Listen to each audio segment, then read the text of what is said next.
마태복음 11장 27절에서 조건을 말씀하시기 직전에 아주 중요한 말씀이 한마디 나옵니다. 내 아버지께서 모든 것을 내게 주셨으니 아버지 외에는 아들을 아는 자가 없고 아들과 또 아들의 소원대로 계시를 받은 자 외에는 아버지를 아는 자가 없느니라. 여러분, 굉장히 중요한 서론 비슷한 28절 이전에 나오는 말씀입니다. 계시를 받은 자 외에는 아버지를 아는 자가 없느니라. 이렇게 말씀하신 다음에 28절 말씀입니다. 28절이 수고하고 무거운 짐진 자들아 다 내게로 오라. 내가 너희를 쉬게 하리라. 여러분, 이 말씀이 바로 하나님의 일꾼이 되는 가장 중요한 조건입니다. 우리가 이 말씀을 가만히 보면 이 세상을 살고 있는 모든 사람들이 무거운 짐을 짊어지고 있는 사람들입니다. 가장 무거운 짐은 죄짐입니다. 그리고 죄짐 외에도 인생의 짐이 많습니다.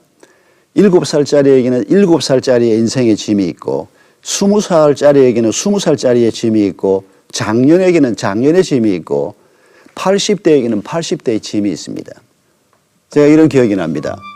교회 근처에서 주 중에 오후 시간이었는데 앞에서 초등학교 한 4, 5학년쯤 돼 보이는 여자아이가 이렇게 오는데 우리 교회 집사님 딸이었습니다.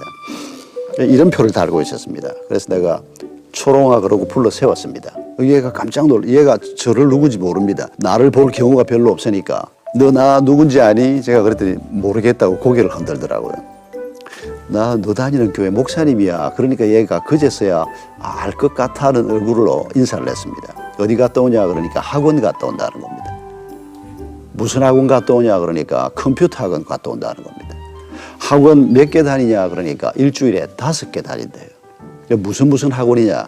컴퓨터 학원, 영어 학원, 한자 학원, 태권도 학원, 또 무슨 학원 5개를 다닌대요. 일주일에 한 번 하는 것도 있고 2번 하는 것도 있고. 야, 너 굉장히 바쁘구나 그러니까 목사님 나 너무 힘들어요 이러는 겁니다. 조그마한 꼬마아이가 말입니다. 엄마는 물론 그 아이가 잘 되라고 뭐 피아노도 시키고 뭐도 시키고 그러고 싶은 욕심이 우리에게 다 있지만은 모든 사람들에게 죄짐, 과제, 감당해야 될 공부 수많은 짐들이 우리에게 있습니다. 여러분, 이 짐을 짊어지고 우리가 끙끙거리면서 길을 걸어가는 겁니다. 이렇게 길을 걸어가다가 내가 정말 좋아하는 사람을 만났지만은 그 사람하고 결혼을 해도 그 사람의 짐을 져주고 그 사람을 돕는 배필이 될 수 있느냐? 못 됩니다. 좋은 학교를 나왔다고 해서 좋은 배필이 될 수 있느냐? 못 됩니다. 내가 짊어지고 있는 짐이 너무 무거워서 한 발도 못 가서 비틀거리고 넘어질 수밖에 없는데 절대 좋은 일꾼이 될 수 없습니다. 부모가 자녀를 위해서도 마찬가지입니다. 부모가 단순히 부모라고 해서 자식을 사랑하는 마음이 있기 때문에 자녀의 짐을 져줄 수 있느냐? 아닙니다. 하나님께서는 우리에게 말씀하십니다. 우리의 짐을 우리 주님께서 먼저 져주시겠다는 겁니다. 우리의 짐을 십자가 아래 내려놓으라는 겁니다. 그 짐을 내려놓고 난 다음에 내 어깨가 좀 비면 내 삶을 돌아볼 수 있는 여유가 생깁니다. 또 다른 사람이 눈에 보이기 시작합니다. 그전에는 다른 사람이 보이지 않습니다. 내가 너무 힘들어서, 내가 너무 분주해서 다른 사람의 말을 들어도 그 말 속에 감추어져 있는 그 사람의 아픔이나 그 사람의 눈물 같은 것이 들리지 않고 보이지가 않습니다. 그런데 하나님이 내 짐을 져주시고 내 어깨가 좀 비면 다른 사람의 말을 들을 때 비로소 소리가 들리기 시작합니다. 사람의 마음이 느껴지기 시작하는 겁니다. 우리 하나님께서 이렇게 우리의 짐을 져주시는 것을 우리가 먼저 경험하는 것, 이게 모든 하나님의 일꾼을 꿈꾸는 사람들이 경험해야 될 가장 중요한 조건입니다. 예수 그리스도께서 우리의 짐을 어떻게 져주십니까? 가장 중요한 짐인 죄짐을 우리 주님께서 져주시는 것입니다. 예수님께서 십자가에 달려 죽으실 때 다 이루었다라고 한 말씀을 꼭 기억하셔야 합니다. 그 다 이루었다라고 하는 말이 문자적으로 내가 값을 다 치루었다라고 하는 말입니다. 왜 십자가에 달려 죽으시는 예수님께서 내가 값을 다 치루었다 그렇게 말씀하셨을까요? 여러분, 그게 바로 내가 도저히 치를 수 없는 내 죄짐, 그 죄의 값을 우리 예수님께서 십자가에서 치르셨다는 말씀입니다. 그게 십자가 사건의 가장 중요한 의미입니다. 하나님께서는 우리가 죄를 범한 자로서 그 죄값으로 죽고 그 죄로 말미암아 파괴된 삶을 살기를 원치 않습니다. 그래서 하나님께서는 우리에게 구원의 길을 여신 것입니다. 예수님께서 십자가 위에서 내가 다 이루었다. 내가 값을 다 치루었다. 그게 바로 이미 살았던 사람들 또 앞으로 살 사람들의 모든 죄값을 우리 예수님께서 대신 그 값을 치르기 위해서 십자가의 길을 걸어가신다. 내 목숨을 바친다라고 하는 이 십자가의 의미를 우리가 기억해야 합니다. 하나님께서 우리에게 주시는 이 십자가의 은혜를 우리가 받아들일 때 우리의 죄짐이 사해지는 것입니다. 그리고 우리가 인생을 살아가면서 죽음을 이기시고 부활하신 예수 그리스도의 능력을 의지하면서 또 우리 가운데 거하시는 성령님의 인도하심과 하나님이 주시는 지혜를 우리가 따라갈 때 우리의 과제를 넉넉하게 감당할 수 있는 능력을 하나님께서 공급해 주시는 것을 경험하게 됩니다.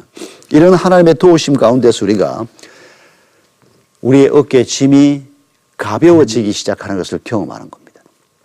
그럴 때 우리가 다른 사람의 짐을 져줄 수가 있게 되는 것입니다. 제 친구가 설교 준비를 했습니다. 외부에 있으면서 교회 사무실로 전화를 했습니다. 사무관사에게 이번 주일 설교 본문 시편 23편 1절로 6절 제목 여호와는 나의 목자시니 사무관사가 뭐라고 질문하는 거 하니까 목사님 그게 전부입니까? 뭐가 더 필요해?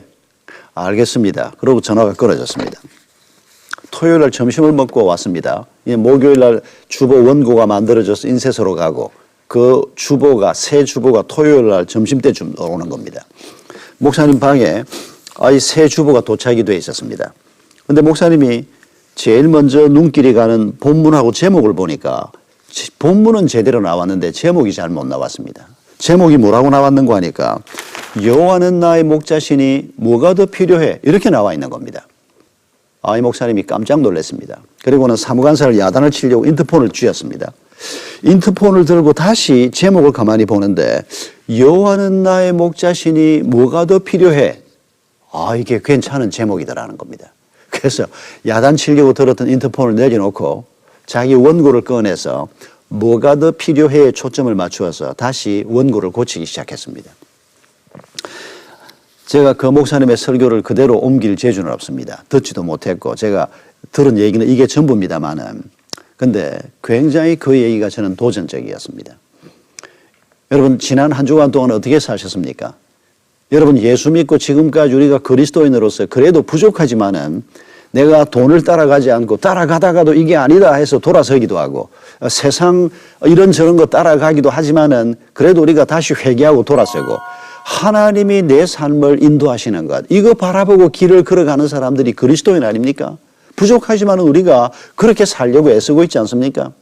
그러면 여러분 이 질문에 한번 답해 보십시오.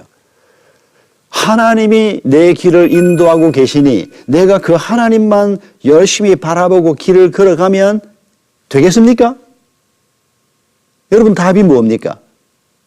혹시 이런 답을 가지고 있는 분이 있습니까? 하나님이 나를 인도하신다면 금년에 이 일은 꼭 이루어져야 돼. 하나님이 정말 내 인도자가 맞다면 내 딸이 금년에 시집 가야 돼. 하나님이 내 길을 인도하는 거 맞다면 이번 시험에 꼭 붙어야 돼. 여러분 이런 조건이 우리에게 혹시 붙어 있습니까? 여러분 그 조건을 떼내셔야 합니다.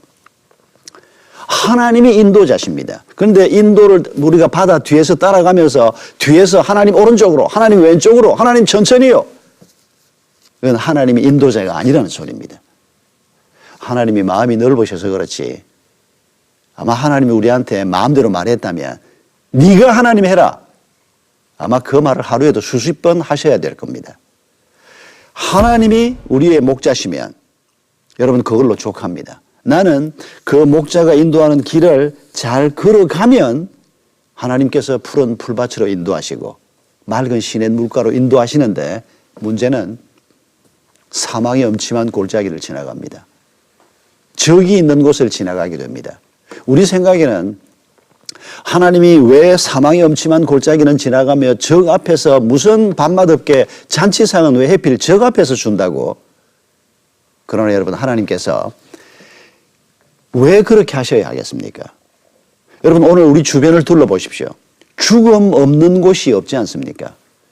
도처에 해골이 널려 있고 도처에 하나님 알지 못하고 영적 죽음, 육체적인 죽음이 우리에게 갖다 주는 모든 파괴와 빈곤과 혼돈과 무질서와 욕망이 가득합니다. 우리가 이미 살고 있는 곳이 죽음이 가득한 곳이기 때문에 그 죽음이 가득한 골짜기를 피할 길이 없습니다. 그 속에서 하나님 우리를 인도하시는 겁니다. 적이 곳곳에 기다리고 있습니다. 우리 마음속에도 적이 있고 직장에 가도 적이 있고 집 안에서도 우리가 서로에게 때로 원수가 되기도 합니다. 이런 상황 속을 하나님께서 우리를 데리시고 통과하셔서 마침내 푸른 초장으로 맑은 시냇 물가로 우리를 인도해 가신다는 것입니다. 이 과정에서 우리가 잊지 말아야 할 것이 제가 맨 처음 강의를 시작하면서 드렸던 말씀입니다. 아버지가 아들을 정말 사랑하지만은 아들이 기대하는 것처럼 야, 너 왜 그렇게 공부에 집중이 안 되냐? 뭐가 힘드냐? 아빠가 뭐 도와줄 일은 없냐? 왜 아빠가 정말 사랑하는 아들인데 왜 그런 대화를 하지 못했을까요? 아빠의 욕심 때문입니다. 아들이 공부를 너무 잘하니까 여러분, 전교에서 1, 2등 하는 아이 같으면 이 아이가 계속 이 성적을 이어가고 대학에 가고 나중에 사회에 나가면 여러분, 어느 부모가 그 가슴이 설레지 않을 수가 있겠습니까? 그런데 아빠의 욕심이 이를 망치고 있는 겁니다. 아빠가 과도하게 아이한테 요구를 하는 겁니다. 아이를 도와서 그 아이가 좀 더 문제를 잘 극복해 가도록 도울 생각은 하지 못하고 그 욕심을 가지고 오히려 아이를 더 힘들게 만드는, 그래서 하나님의 일꾼이 되지 못하는 경우를 우리가 보게 되는 겁니다. 오늘 말씀의 결론으로 또 한 번 시편 23편 얘기를 해야 되겠습니다. 우리가 하나님의 인도를 따라가면서 내가 가지고 있는 욕심을 내려놓고 죄짐은 물론입니다만은 우리의 마음을 비우고 그분의 인도함을 받아 나아가는 것. 여러분, 그러면 우리가 정말 우리의 짐을 져주시고 우리를 좋은 일꾼 만드시려고 하시는 하나님의 참 좋은 일꾼으로, 그래서 우리가 어느 곳에서 어떤 일을 하든지 규모가 조금 큰 일을 하는 분도 있고 좀 작은 일을 하는 분도 있겠지만은 규모가 중요한 게 아닙니다. 여러분, 식구가 많은 식구가 있고 작은 식구가 있지만은 여전히 엄마는 하나고 아빠는 하나입니다. 식구가 좀 작은 집의 엄마라고 해서 작은 엄마가 아닙니다.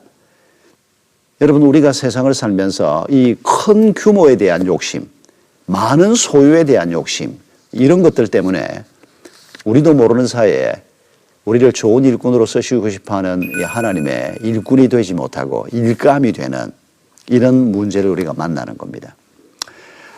이 하나님의 말씀과 더불어서 우리가 더욱더 좋은 하나님의 일꾼의 길을 걸어갈 수 있기를 바라고, 또 다음 강의에서는 한 번 더 이 하나님의 일꾼과 관련해서 일꾼에게 주신 축복에 관한 말씀을 함께 나누려고 합니다.